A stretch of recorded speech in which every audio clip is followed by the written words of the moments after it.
नमस्कार, मैं कर्मवीर पत्रकार कृति भूमि न्यूज में आप सभी का स्वागत करता हूं। आज हम मौजूद है हल्का लाडवा जिला कुरुक्षेत्र में और आज हमारे साथ जुड़ चुके हैं वार्ड नंबर 7 से जिला परिषद पद के भावी उम्मीदवार ज्ञान सिंह जी। आइए हम इनसे जानने की कोशिश करते हैं कि राजनीति में आने की इनको प्रेरणा कहां से मिली, अगर जनता इनको चुन लेती है तो किस प्रकार से जनता की सेवा करेंगे। नमस्कार जी। नमस्कार जी, सभी दर्शकों को नमस्कार। मैं ज्ञान सिंह बोल रहा हूँ, ज्ञान सिंह बरहान। और मैं स्वागत है आपका हमारा कृति भूमि न्यूज चैनल में। मेरा धन्यवाद आपका। तो जैसे कि आप जिला परिषद की तैयारी कर रहे हो तो आपको राजनीति में आने की प्रेरणा कहाँ से मिली? ये मुझे 1977 में मैं चौधरी देवीलाल जी के साथ राजनीति में आया था और उस टाइम से आज तक मैं चौधरी देवीलाल की ही राजनीति कर रहा हूँ, उन्हीं के परिवार की राजनीति कर रहा हूँ। तो मेरा शुरू से ही जो चौधरी देवीलाल की नीतियाँ हैं, उनकी नीतियाँ मेरे को पसंद आई थी। वो एक सीधे साधे भोले इंसान थे और गरीब आदमी की के प्रति उनकी सोच बहुत ही अच्छी थी और वो भी दिन रात गांव के बारे में, गरीब आदमी के बारे में सोचते थे। तो उन्होंने भी कभी ये नहीं, उनसे कोई मांगने नहीं गया था भी हरिजन चौपाल होने चाहिए, मतलब वृद्धावस्था पेंशन लगनी चाहिए या दूसरे बैकवर्ड क्लास की चौपाल होनी चाहिए। उन्होंने एक धरती से जुड़कर और मतलब गांव में गली गली सभी लोगों से मिल करके जो लोगों की समस्याएं थी ना, वो नोट करते थे और अपने आप ही जब उनको उनका मौका मिला, उनको दौड़ लगा, तो उन्होंने वो सारे काम किए धरातल पर जो उन्होंने नजर आए।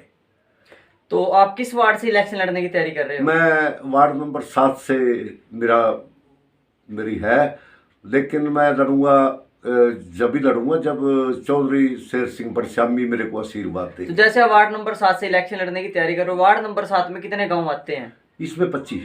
उन 25 गांव की जनसंख्या कितनी है कुल? उन 25 गांव की जनसंख्या तो लगभग हर एक गांव में कोई 1000 1500 वोट है और कोई ऐसे भी है जिनमें 700-800 भी है, ये इनका हुआ है।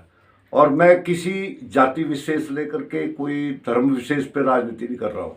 तो जैसे आप जनता के बीच में जाते रहते तो लोगों की किस प्रकार की समस्या ज्यादा सामने आ रही है? लोगों की समस्याएं, एक तो सबसे बड़ी समस्या ये है कि लोगों को पता ही नहीं होता भी उनको फायदा कहाँ से मिल रहा है। उनको मतलब ऑफिस का नहीं पता, कोई क्या उन्होंने जैसे गवर्नमेंट ने कोई स्कीम लागू की है, उन्होंने यही नहीं पता बेचारों में कि ये स्कीम कौन सा दफ्तर, कहाँ हमने एप्लीकेशन देनी है, कहाँ जाना है।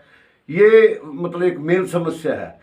मेरी ये होगी कि अगर मैं चुन के आता हूँ, किसी को भी किसी दफ्तर में जाने आने की जरूरत नहीं पड़ने की, मैं उनका काम घर बैठे वहीं करा करके मेरी जिम्मेवारी होगी। मैं एक ये सोचता हूँ कि अगर मेरे को वो बनाते हैं तो मैं 5 साल के लिए उनका एक घरेलू नौकर हूँगा, मैं नौकर बन के उनका काम करूँगा। अगर आपको जनता चुन लेती है तो आप किस प्रकार से जनता की सेवा करोगे? मैं जो भी मतलब सोशल, जो भी किसी का मतलब नाजायज जायज वो सारे देख करके किसी के साथ बेइंसाफी ना हो और जो सरकार ने सुविधा दी है वो उनके द्वार तक पहुंचे, मैं ये ऐसा कार्य करना चाहता हूँ। आप पार्षद बनने के बाद लड़कियों के लिए और महिलाओं के लिए क्या क्या सुविधाएं उपलब्ध करवाओगे जिसके वजह से वो अपने पैरों पर खड़ी हो उसके? हाँ, जो मेरे अख्तियार में होगा, जो सरकार की वो होगी पॉलिसी होगी, मैं सबसे पहले तो ये चाहता हूँ कि लड़की को कम पढ़ा लो, 2 क्लास कम पढ़ा लो, लेकिन उनको कराटे और उसको मतलब सेल्फ डिफेंस की मतलब वो होनी चाहिए। मैं ऐसी उसमें एक यूथ एसोसिएशन हमने बना रखी है लाडवे के अंदर, हम उनमें लड़कियों को सबको ट्रेनिंग देते हैं इस प्रकार की और लड़कियों को खास विशेष तौर पे हम मतलब रियायत भी देते हैं। तो जैसे देखा जाता है कि आज के समय में लड़कियों के साथ जो घटनाएं घटित होती हैं, प्रतिदिन जैसे घटनाएं सामने आती रहती हैं, महिलाओं के साथ लड़कियों के साथ छेड़छाड़ की उत्पीड़न की घटनाएं सामने आती रहती हैं। हाँ। इसके बारे में आप क्या कहना चाहोगे? ये बहुत दुर्भाग्य है, इसके बारे में हम शुरू से निंदा करते हैं। एक तरफ प्रधानमंत्री श्री नरेंद्र मोदी जी कहते हैं बेटी बचाओ बेटी पढ़ाओ और दूसरी तरफ लड़कियों के साथ ये अत्याचार होते हैं, इसके बारे में आप क्या कहना चाहोगे? ये देखो, मैं बताऊं, थोड़ा सा सरकार की भी इसमें हुआ है।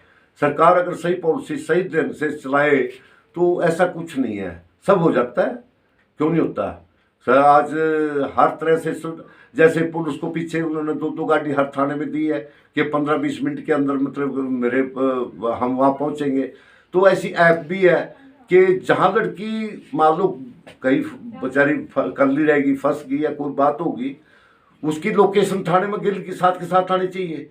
ऐसा है, दिल्ली में भी है, कई जगह किया हुआ है, तो यहाँ भी किया होता है गुड़गांव के अंदर, तो वो सारी जगह करनी चाहिए। अगर लड़की कहीं मुसीबत में फंस जाती है तो वो एक नंबर डायल करे और उसकी सारी लोकेशन वहाँ जानी चाहिए एकदम से लड़की की, और वो साथ के साथ वहाँ पुलिस पहुँच जानी चाहिए।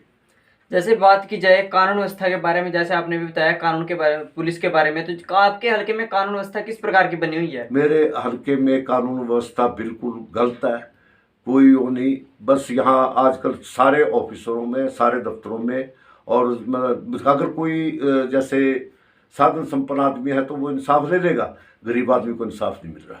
तो आज के समय में जैसे देखा जाता है कि जो लोग गुनहगार होते हैं उनको बख्श दिया जाता है, और जो बेगुनाह होते हैं उनके ऊपर कार्रवाई की जाती है। वही साधन संपन्न आदमी है, वो अपनी मर्जी से कानून को। तो ऐसे क्या कारण होते हैं कि उन लोगों के ऊपर कार्रवाई नहीं की जाती है, गुनहगार होते हैं? वो हर तरह के साधन संपन्न हुआ है, वो समाज के अंदर उनका थोड़ा रुतबा भी होता है, और रुतबे के प्रभाव से वो अफसर को डरा लेते हैं, और कुछ दूसरा भी काम चलता है। और ये भ्रष्टाचार तो सबसे ज्यादा है इस सरकार में। तो जैसे कि आपने बात की है भ्रष्टाचार के बारे में, प्रधानमंत्री नरेंद्र मोदी जी का कहना था कि सत्ता में आते ही भ्रष्टाचार को और नशे को जड़ से खत्म कर देंगे। तो क्या आज के समय में नशा और भ्रष्टाचार खत्म हो पाया है? नहीं, उन्होंने बयान तो दे दिया, लेकिन धरातल पे तो कुछ भी नहीं है। धरातल पे कौन करेगा? तो कहा जा सकता है कि उनके वादे और जो उनके दावे होते हैं वो धरातल पर सारे झूठ सफल नहीं बोलते हो हैं। पाते। वो तो झूठ बोलते हैं, और सारे मतलब आपने पता है, सबने 15-15 लाख का नारा दिया, और दूसरे रोजगार का दिया। आज बेरोजगारी है। देखो, जन्म से कोई पैदा नहीं होता क्राइम करने में, कोई क्रिमिनल पैदा नहीं होता जन्म से, उसको मौके के हालात के अनुसार उसको उसमें धकेला जाता है। और हमारी सरकार जो है मतलब युवाओं का सबसे ज्यादा शोषण कर रही है। मैं एक बात बताता हूँ कि एक सरकारी ऑफिसर उसी काम के 80-80 हजार, मतलब 10,000, 1 लाख रुपए ले रहा है, और एक ठेके प्रति उसमें मतलब वो बेचारा 18,000 में, 20,000 में चल रहा है। क्या ये युवाओं का सबसे ज्यादा शोषण नहीं है? मैं इसके बिल्कुल खिलाफ हूं, और ये कांग्रेस ने शुरू की थी, इन्होंने इसको बढ़ावा दिया। सबसे पहले उड़ाना ये ठेका प्रथा लागू करी थी, और आगे जो मतलब इन्होंने आगे उसको और बढ़ावा दिया। क्यों करते हैं युवाओं का वो शोषण? और वोट भी उनसे लेते हैं, फिर उनका शोषण और उन्हीं का वोट। तो जैसे देखा जाता है कि जिस टाइम इलेक्शन होते हैं, इलेक्शन के समय पर नेता आते हैं और कहते हैं, बड़े बड़े वादे करते हैं लोगों के साथ, और अपने बनने के बाद अपने वादों पर खरे नहीं उतर पाते। इसके बारे में आप क्या कहना चाहोगे? जैसे प्रधानमंत्री जी ने भी एक बात की थी कि प्रतिवर्ष 2 करोड़ युवाओं को रोजगार देंगे। नहीं कहा, ये झूठ है, कुछ भी नहीं है। 2 करोड़ क्या, 2 लाख को भी नौकरी नहीं मिल रही है, तो है ही नहीं।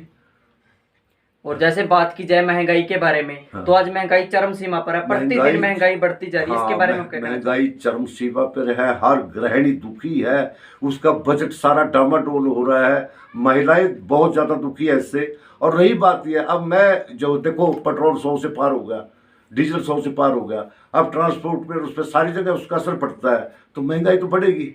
अब ये देखो ना, आप महंगाई, सरकार की नीति ठीक नहीं है।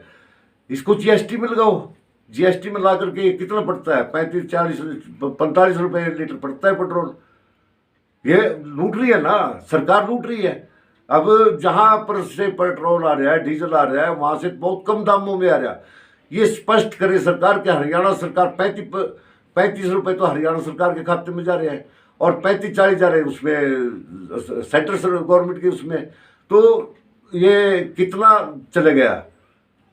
फिर कहते हैं टैक्स, सारा सरकार देखो, हम माचिस लेते हैं, बीड़ी लेते हैं, कोई घर का चीनी, चाय पत्ती कुछ भी लेते हैं, सब टैक्स दे करके आते हैं। सबसे पहले वही टैक्स कट जाता है। कपड़ा लत्ता कुछ भी लेते हैं हम, सारा टैक्स देते हैं। उसके बाद हम पेट्रोल लेते हैं, वहाँ भी हमारे पास लुटाई हो रही है। लेकिन जनता को लूटा जा रहा है, दोनों हाथों से लूटा जा रहा है, पूरे पूरे मतलब उसमें कहाँ? सरकार तो जनता की सुविधा के लिए होती है, और ये सरकार जनता को लूट रही है। कहाँ की हुआ है ये? जैसे कि बात की जाए कि आज की जो युवा पीढ़ी है वह नशे की तरफ ज्यादा आकर्षित हो रही है, इसके बारे में आप क्या कहना चाहोगे? आपके हल्के में नशे की क्या स्थिति है? देखिए, मैं बताता हूँ, मेरे हल्के में भी नशा दिन प्रतिदिन बढ़ता जा रहा है, और मैं इससे बड़ा दुखी भी हूँ। बहुत युवा आज अपने उसमें गलत उसमें जा रहा है, और इसके पीछे जो मतलब माफिया है, हमारे यहाँ पर है, यहाँ भी करते हैं। हम शिकायत करते हैं, पुलिस आती है और उनको पकड़ लेती है, पकड़ के उनसे पैसे लेकर के छोड़ भी जाती है। कैसे रुकेगा?